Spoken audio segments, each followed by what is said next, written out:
Hey, what is up, ladies and gentlemen? My name is Griefdrums, and today we're going to be talking game sense in Rainbow Six.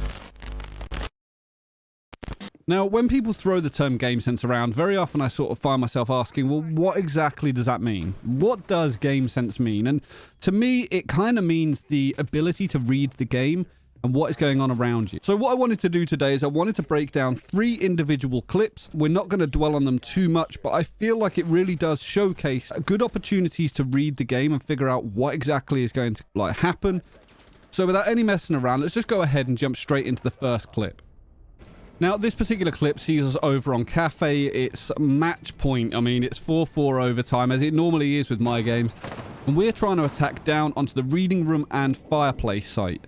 Now, because of this, we do want to get top floor control, and I was holding red stairs initially as everyone's trying to get in and drone and figure out what's going on. Now, as Iana, I have pushed in. I'm going to go ahead and take out a camera, and the rest of my team have been droning the top floor, and we're reasonably confident that we have full control of it now, or at least, you know, we know that it's clear. So as I go ahead and send my Gemini replicator down, you will notice at this point here, our entire team is currently on the screen. You can quite literally see all 5 people on the top floor in one corner of the map, where we wanted to get control of that area of it, and rather than sort of a couple of people going in and the rest sort of helping, we have all somehow inadvertently ended up in the same place. Now, it's with this in mind that I sort of realize this. I get the intel that I can using my replicator, and then it sort of forces me into my next move. Now, at the moment, you can see that red is just over here. It looks like he's covering down towards the white stairs. However, he is Buck. And as Buck, it's unlikely that he's going to stay there for any length of time because he's going to want to do his job. And as Buck, he wants to go and open up the floor of the Christmas area and try and get some lines of sight down into the train room below. Now, as the replicator goes round, it gets taken out by someone inside of there. And it's at this point that I realize that there is going to be no one covering the white stairs. So using the logic of game sense, if you want to call it that, I figure, you know what, I'm going to push around and I'm going to try and hold the white stairs, because if they know we're up here, they're going to try and push up to retake or get some cheeky picks. As I get to the top of the stairs, Malusi is coming up, and it is a really, really easy pick. And then I'm just going to stay here and hold the white stairs. It's going to allow my team to spend time messing around inside of Christmas.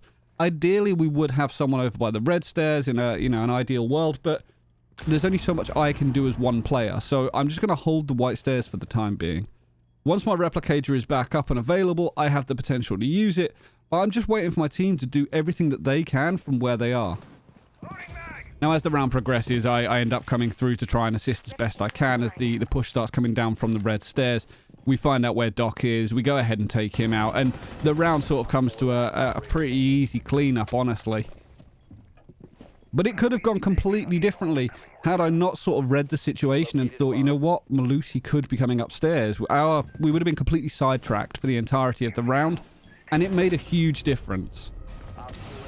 Now, when it comes to reading the game, another round that I want to talk about is this one right here. It's match point to the attackers. We're dragging this one out royally.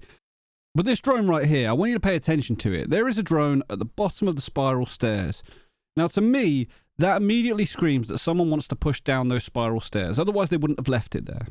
They're trying to get a view on what is just in front of them. So there's a pretty high likelihood that someone's going to try and come that way. Now, there's a couple of ways that they can get there. A couple of ways that they can get there quickly, should I say. One of them is going to be the benches windows, and the other one is going to be potentially from either tellers or from the circle desk upstairs. So keep that in mind. But as you can see, the round has pretty much just started, and I'm hovering around looking for drones, looking for clues as to where attackers are going to be coming into the building from, because they're normally going to leave them in the area they want to come from. Now, one way is the southeast from tellers. Another way is this benches window just here, where I heard the window break, and I can predict their entry point into the map. Being here to cover these and protect against these and just figure out what is going on and what you would do. You know, if you were attacking, where would you enter the map from? Is there a way you can sort of cover off against that? Now, from where I'm sitting right now, I can cover 3, potentially 4 different entry points to the map. And although it doesn't work out perfectly for me, I get 3 kills before they've even got in, and I'm not overly aggressively peeking to the outside of the map. I'm not risking my life. I literally just waited to see where they were coming in from and reacted accordingly. Now, for the final clip today, what I'm going to do is I'm going to let this round play out. And I'm going to pause it at certain moments. And I kind of want you to get involved and say what you think is going to happen and how I should react accordingly. And then we'll break down a couple of these specific individual times. Once outside barrels, does Claymore Arcade telling up to break? So that's the first bit right there. One is outside of barrels and he's now rappelling up to break. He's coming up to my window. Now, I've got a couple of options here. I can either try and contest it. I can try and peek him. I can try and jump out of the window right now and catch him by surprise. I've got the option to leave through the rotate just behind me, drop down into the arcade and try and jump out below him. Alternatively, I can push past on the kitchen and just hover over the other side by the fridge and wait for him to rappel in or try and get a line of sight. There are so many different things that I could potentially do here. Hell, I could put a nitro onto the window and try and blow him up as he gets closer to it. But I'm curious, like, before watching the clip and before watching what occurs, what would you do right here? So now I'm going to let the clip continue and we'll see what I chose to do and we'll see whether you think it was right. Yes, they are. I can bait him if you're going to jump out. I'm doing right now. She's shooting. Dead. That's scarier. That was so fun to watch. I went like that. I saw him. I was like, I'm staying here. Watch your silhouette go out. So as you'll see right there, I chose to do not a massive amount. The logic and reason behind it was that I could see Red's silhouette on the opposite side. He was playing as Valkyrie. And there's a high likelihood he's going to be jumping out of that window. So I say to him, do you want me to try and bait him? Get his attention? Then he's focusing on me. So I do exactly that. I put a couple of shots into the window frame, let him know exactly where I am, and give him a very, very quick peek just to see exactly where he was. And then Red did the rest of the work. Now, this may seem like I've done absolutely nothing there. It may come across that way, but if you were playing a sledge and someone started shooting at you from inside of the kitchen area or the break room, you're then going to be preoccupied with them and you're not covering against the run out that's over towards the maintenance area. But we're going to let the round continue on and we're going to take a look at another section of it and we'll figure out exactly what you think was the best play. Where's that? Is it the mustache? Found. Dude. Yeah, arcade window. Far too kind. I just got drone. She's peeking me. She just hit it again. She's on the left side. Now she's on the right side. Signal disruptor. Oh, So I'm going to pause it right here. This is the moment. This is the moment that GameSense comes into it. I want you to take a look at this and figure out what is happening in the round. Now, you have just as much information as me. You've heard every single call out. You've seen everything that I've seen. But just looking at this picture right here, we can get a fair old amount of information. Now, both Kaid and Clash are calling out people outside of the window. And if you were an attacker and you were outside of that arcade window balcony and you could see two people contesting you from there, what would you do? Personally, for me, I think if both of them are preoccupied with the window, I would be trying to push in from somewhere else, potentially the cafe door, because the cafe seems to be empty. I mean, we can look at all the silhouettes here. You know, if they've droned it out and made it past any mute jammers that are in there, the cafe itself is empty. Now, I am quite literally doing very little from where I am right now. I am set up in a position to defend against reception. I can obviously peek out and control all of this, but with two players down there, I'm doing very little. So I have to actually adjust what I'm doing and try and read the game as best I can. Now, I'm curious to see what you guys would do in this situation, but this is what I chose to do. stay still. I'll stay still. I didn't know you were behind me. Yeah. Sorry.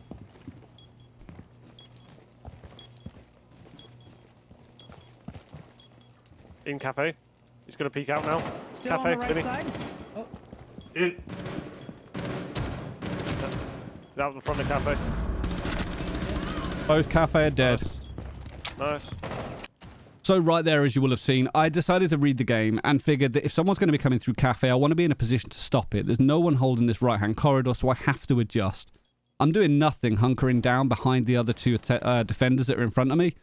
And if anyone pushes through cafe, they're going to deal with them. And as I start pushing up, I hear two are in cafe and come around the corner just in time to destroy both of them. Now, this clip isn't about tooting my own horn, not by any stretch of the imagination. It's really not. But I've managed to do exactly what I set out to do. And on top of that, I've managed to get back to the position that I was originally holding to be effective as and when I need to be. Instead, what this clip is about reading the game, looking around at your teammates and saying, you know what?